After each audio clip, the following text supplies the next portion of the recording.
Hey everybody, Kyle here with the safety and training team at MasTec Advanced Technologies.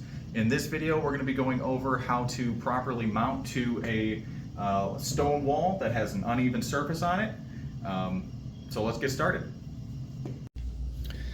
All right, everyone. Before we get started with this install, let's go over some of the tools and materials that we're going to be using here. First thing we've got, cardboard box. That's going to be used to catch debris material from our drilling. We've got our tape measure. We're going to use that to locate positions on the wall where we want to mount that bracket, as well as to locate studs behind that stone wall. We've got a stud finder here. Really just going to pull that out and kind of show you uses for that in the event that half the wall is stone, half is drywall, and we're able to kind of use that to locate some studs on the drywall portion of it. Behind stone, this is not going to be very useful for that, so that's what we got the tape measure for, to help us locate the studs there. Electrical tape, what I did with that was I cut it up into some little squares, and we're going to be able to use those little squares to mark the wall. So instead of using like a Sharpie, a pencil, or anything like that, using tape is a really good idea to mark that wall. It can be removed. It doesn't leave any marks that we got to worry about cleaning up afterwards, and it's not going to leave a mess for the customer or any kind of eyesore like that. So recommend you can use the electrical tape, you can use painter's tape. Either one of them is going to be good in this situation. Moving over, we've got our drill and the assorted bits that we're going to be using with it. First one up is a 1/8 of an inch masonry bit, and that's just going to be used as our pilot starter, so that we can move on to this one right here, which is 1/4 inch. Because I have 1/4 inch lags, that's the one I'm going to go with, and this is going to be able to open up that hole to support those lags. Moving over here, just a small wood bit. This is going to be used once you get through that masonry material to kind of get a pilot hole starter going for you for the lag bolts into the stud. And then to sink those lag bolts into the stud, we've got our 1/2 inch socket attachment for that drill. And then to get them tight onto that bracket into the wall, we're going to finish it off using a 1/2 inch ratcheting socket right there. Over here, we've got some of the material that we're going to be using. These are 5 inch 1/4 by 5 inch lag bolts. And I'm going to go over why we need these over the lag bolts that are going to come in the kit.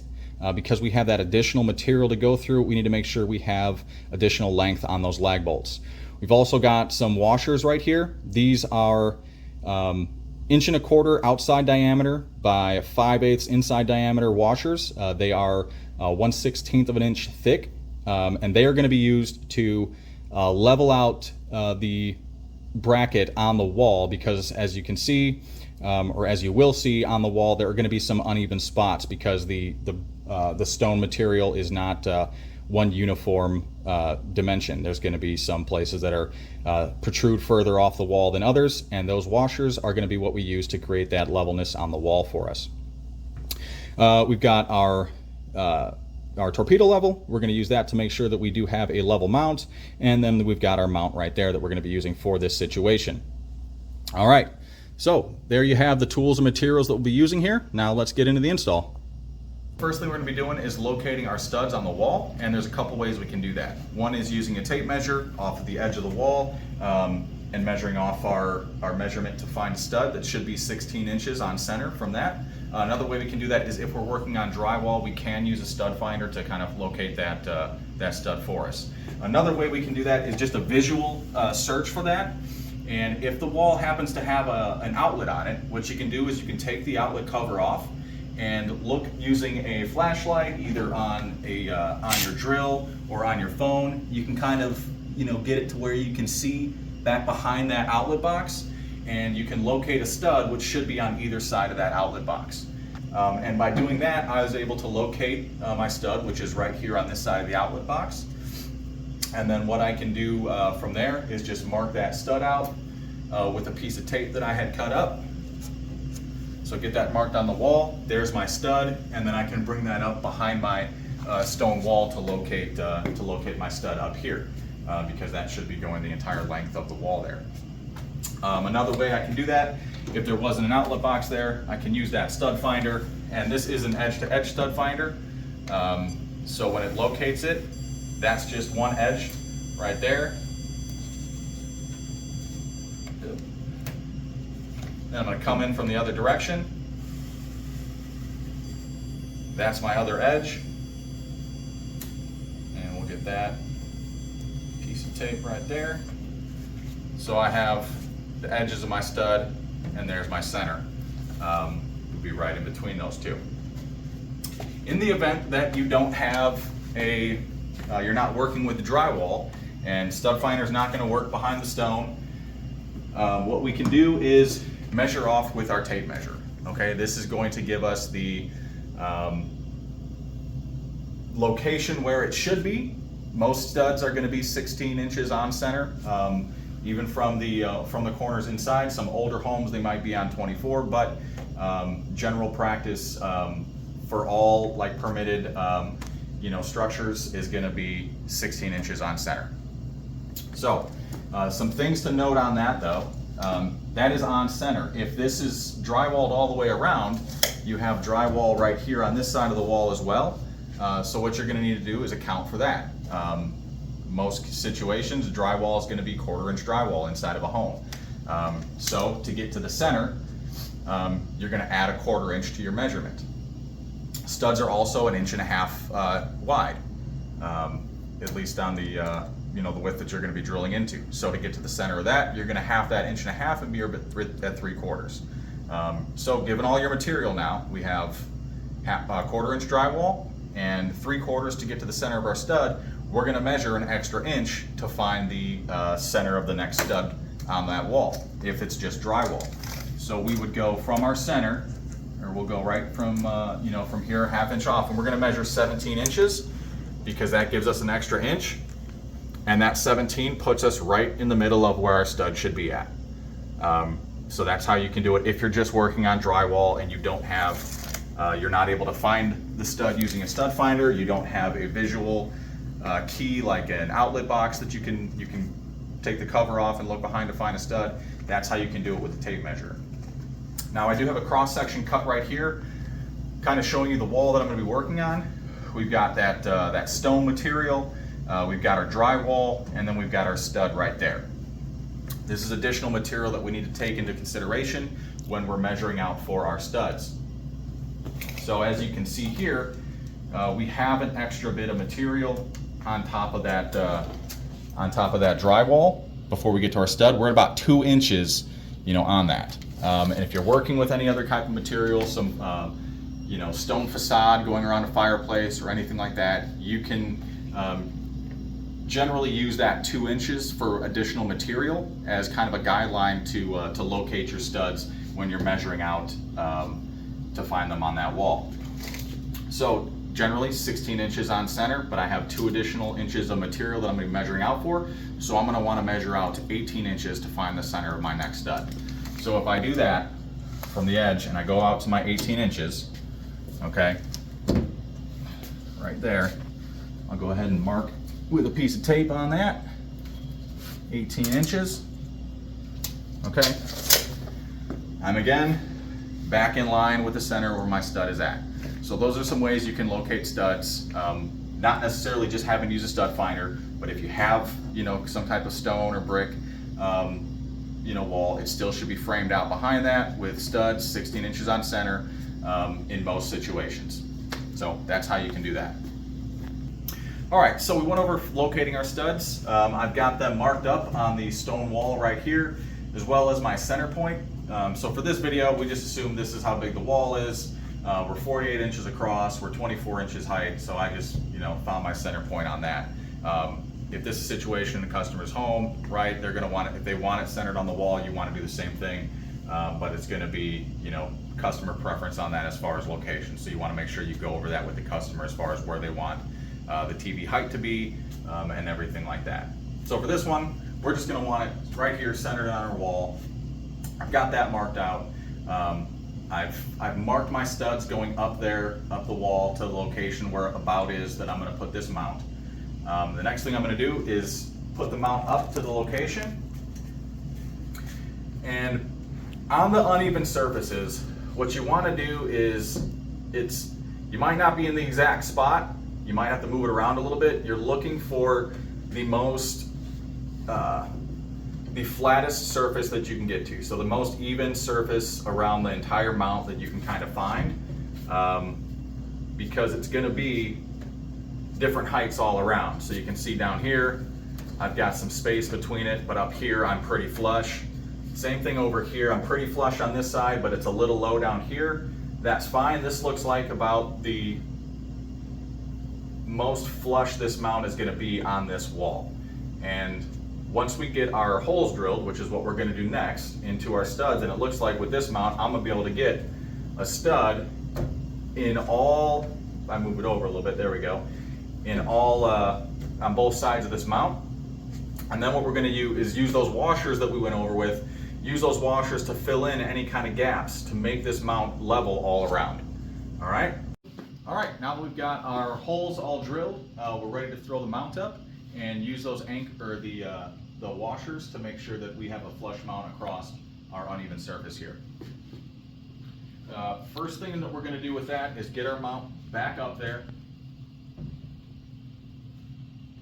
Okay, identify those locations that are the low areas. So again, like right here, I know that this is flush with the with our wall. This is going to be our high point, and then all the other locations that I'm going to be going into here are low points where I'm going to need to back those up with some washers. So what I'm going to do is just kind of, gauge by eye how many washers at first I think I'm going to need back there. Okay, so this is my second highest point right here, so I shouldn't need that many. I'm going to start with just 2 of these washers and just see if I can kind of feed 2 of them up behind that mount and kind of get a flush, if that feels like it's a flush surface or I still have some more space back there. And with those 2 back there and just getting the pressure on that, they're not falling down, so I know that I'm tight up against those washers. I can think 2 is going to be good in that location right there. So I'm going to take these back, hopefully without dropping them. All right, and then I'm going to go ahead and check another surface here, like this one right down here. Again, it looks like it's about the same, where I have a gap for about 2 washers if I'm judging by that one. So I can go ahead and I'm going to start with 2 down here as well and just kind of see if that gets it to me or if I need more. And I got 2 back there and it's still not really doing anything. So I'm going to grab a 3rd washer for that and use that 3rd washer. See if that brings it up, which it does.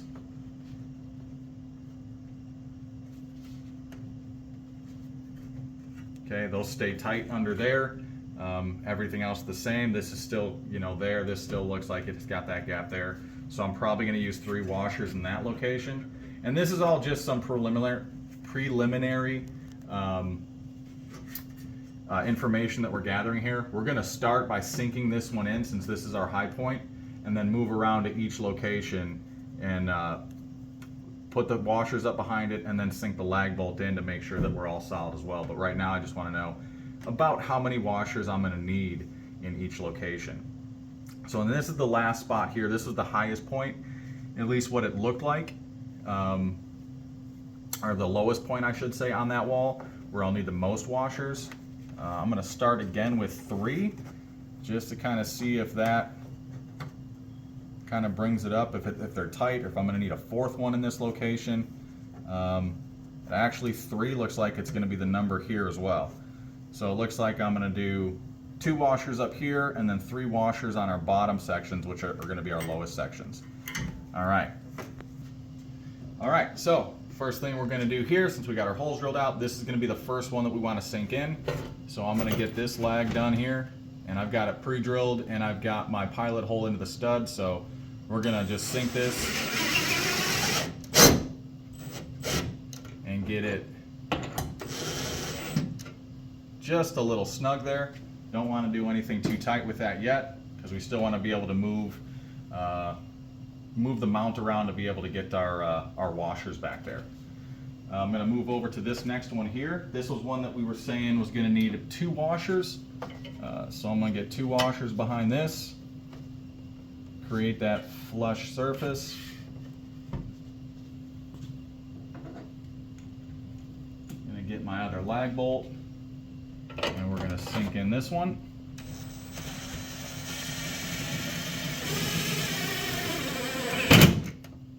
There we go. Again, still have some play in there. Don't want to sink that down too tight just yet. All right, so we've got our top two completed up here. We're gonna move down and get our last two legs and set of washers in there. This one was gonna be 3 of them.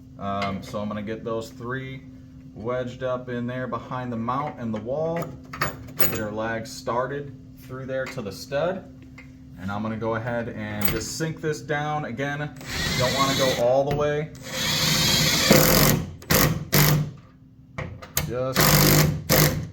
Just enough to be on there and holding it tight.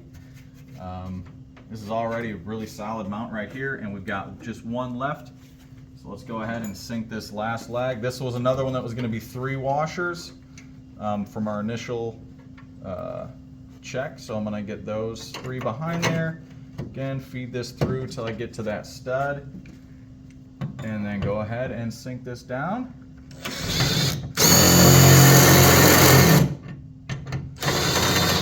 All right, so we've got all those completed and on there. Again, we just sunk everything down just enough into the stud to keep it tight and snug on there. We're gonna go ahead and use the ratchet or the crescent wrench now to kind of tighten everything down, give it a once over. Don't want to use the drill, the impact, and just keep going on, because just like with any other material, whether it's tile, whether it's drywall, you can over tighten those and cause damage to the wall when you do that. So we want to finish it off just by hand and making sure everything is just snugged up on there and not over tightening anything.